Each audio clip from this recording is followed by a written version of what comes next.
توبہ کرنے کا، استغفار کرنے کا فائدہ کیا ہوگا؟ اللہ آسمان سے بارش برسائیں گے۔ وَيُمْدِدْكُمْ بِأَمْوَالٍ، اللہ تمہاری مدد کریں گے، مال عطا کریں گے۔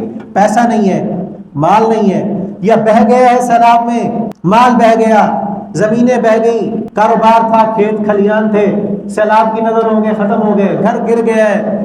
اللہ کا اعلان ہے استغفروا ربکم، اپنے رب کے سامنے اپنے گناہوں کی معافی تم مانگو، اللہ اور گھر عطا کریں گے، اللہ اور کاروبار دیں گے۔ وَيُمْدِدْكُمْ بِأَمْوَالٍ، اللہ مال دیں گے، وَبَنِينَ، اگلا فائدہ کیا؟ اللہ کے سامنے معافی مانگو، توبہ اور استغفار کرو، اللہ بیٹے بھی دیں گے۔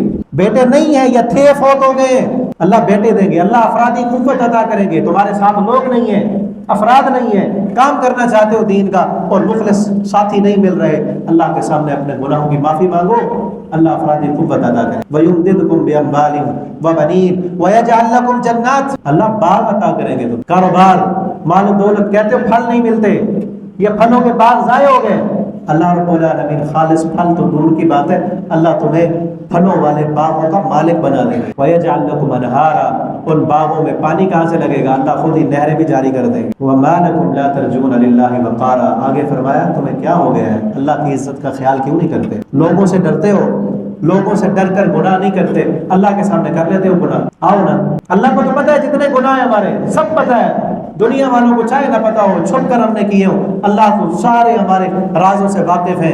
اس رب کے سامنے آؤ، اور اس کی عزت کا تقاضا یہ ہے، اس کی عظمت کا تقاضا کیا ہے کہ جس طرح اس کو پتا ہے ہمارے گناہوں کا، اس کے سامنے آ کے اسی کے سامنے اپنے آپ اپنے گناہوں کو مان کے نادم و شرمندہ ہو کر آئندہ نہ کرنے کا عزم کر لیں، اللہ گناہ معاف بھی کر دیں گے، اللہ مال و دولت بھی عطا کریں گے، کاروبار میں بھی اضافہ کریں گے، پریشانیاں بھی اللہ دور کریں گے، اللہ بیٹے بھی دیں گے، باغات بھی دیں گے، کھیت و کھلیان بھی دیں گے، اللہ دنیا بھی بہتر بنا دیں گے، اور اللہ رب العالمین آخرت بھی بہتر بنا دیں گے۔